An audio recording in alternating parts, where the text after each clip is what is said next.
ভারতের কেন্দ্রীয় সরকারের সঙ্গে ফারাক্কা চুক্তির নবায়ন ও তিস্তার পানি বন্টন চুক্তি নিয়ে ঢাকা ও দিল্লির মধ্যে সমঝোতা হয়েছে। তবে এতে চরম ক্ষোভ প্রকাশ করে নরেন্দ্র মোদীকে চিঠি পাঠিয়েছেন পশ্চিমবঙ্গের মুখ্যমন্ত্রী মমতা ব্যানার্জি। এমনকি একতরফাভাবে সিদ্ধান্ত নেওয়ার প্রতিবাদে ভারত জুড়ে আন্দোলনের হুঁশিয়ারও দিয়েছেন তিনি। মমতার অভিযোগ, আন্তঃরাষ্ট্রীয় এই দুই ইস্যুর অন্যতম গুরুত্বপূর্ণ পক্ষ পশ্চিমবঙ্গ রাজ্য সরকারকে উপেক্ষা করে ঢাকার সঙ্গে সমঝোতা করেছে নয়াদিল্লি। তবে সেই চিঠিটি ভারতের আভ্যন্তরীণ বিষয় বলে মনে করছেন প্রধানমন্ত্রী শেখ হাসিনা। এটি নিয়ে তার কিছু বলার নেই বলেও জানিয়েছেন। তবে কি রয়েছে এই চিঠিতে, আর কেন্দ্রীয় সরকার আলোচনায় রাজি হলেও মমতা কেন বারবার বিরোধিতা করে আসছে, এ বিষয়ে বিস্তারিত জানা যাবে এই ভিডিওতে। আর ডেইলি উষার বাণী থেকে আমি ইফফাত আর আমি থিলা রয়েছি আপনাদের সাথে। 24 জুন মোদীকে লেখা ওই চিঠিতে মমতা বন্দ্যোপাধ্যায় বলেছেন, পশ্চিমবঙ্গ রাজ্যের মানুষকে বঞ্চিত করে বাংলাদেশকে তিস্তার পানি দেওয়া সম্ভব নয়। রাজ্যের উত্তরাঞ্চলের মানুষের সেচ ও খাওয়ার জন্য পানির প্রয়োজন। বাংলাদেশের সঙ্গে পানি ভাগাভাগি করা হলে উত্তরবঙ্গের লাখ লাখ মানুষ সেচের পানি অপর্যাপ্ততার কারণে মারাত্মকভাবে ক্ষতিগ্রস্ত হবেন, কারণ তিস্তার পানি প্রবাহ বছরের পর বছর ধরে কমে গেছে। তিনি লিখেছেন, বাংলাদেশের সঙ্গে ভৌগোলিক, সাংস্কৃতিক এবং অর্থনৈতিক ক্ষেত্রে আমাদের সম্পর্ক অত্যন্ত ঘনিষ্ঠ। বাংলাদেশের মানুষের প্রতি সবসময় আমি শ্রদ্ধাশীল এবং সবসময় তাদের সমৃদ্ধির জন্য প্রার্থনা করি। অতীতেও পশ্চিমবঙ্গ রাজ্য বাংলাদেশের সঙ্গে অনেক ইস্যুতে সহযোগিতা করেছে।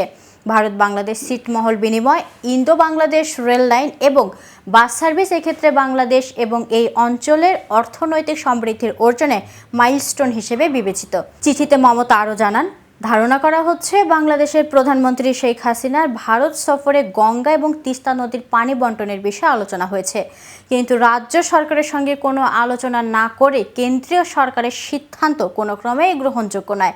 পানি অত্যন্ত মূল্যবান এবং মানুষের জীবনের সঙ্গে সম্পৃক্ত।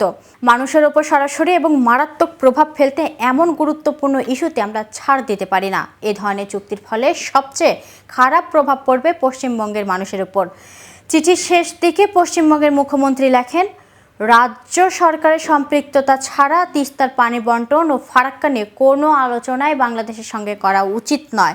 পশ্চিমবঙ্গের জনগণের স্বার্থ সবার উপরে, তার সঙ্গে কোনো মূল্যে আপোষ করা উচিত নয়। আশা করছি আপনি জনগণের প্রয়োজনীয়তা ও প্রত্যাশা উপলব্ধি করবেন এবং সে অনুযায়ী ব্যবস্থা নেবেন। প্রসঙ্গত, গত শনিবার প্রধানমন্ত্রী শেখ হাসিনা নয়াদিল্লি সফরের সময় বাংলাদেশের তিস্তা নদীর পানি সংরক্ষণ প্রকল্প নিয়ে আগ্রহের ইঙ্গিত দেয় ভারত। শেখ হাসিনার সঙ্গে বৈঠকের পর নরেন্দ্র মোদী জানান, বাংলাদেশের তিস্তার পানি সংরক্ষণ ও ব্যবস্থাপনা নিয়ে আলোচনার জন্য শীঘ্রই ভারতের একটি কারিগরি দল ঢাকায় আসবে। ভারতের কেন্দ্রীয় সরকারের সঙ্গে সমঝোতা হলেও পশ্চিমবঙ্গের মুখ্যমন্ত্রী মমতা বন্দ্যোপাধ্যায়ের আপত্তির কারণে দেড় দশক ধরে ঝুলে আছে তিস্তার পানি বন্টন চুক্তি। তো ভিউয়ার্স, আজকের ভিডিও সম্পর্কে আপনার কোনো মতামত থাকলে কমেন্টস করে জানাতে পারেন। আর ভিডিওটি ভালো লাগলে লাইক শেয়ার করতে ভুলবেন না। আজ এ পর্যন্তই। এতক্ষণ সাথে থাকার জন্য ধন্যবাদ। প্রতিনিয়ত আপডেট সংবাদ পেতে ডেইলি উষার বাণীর সাথেই থাকুন।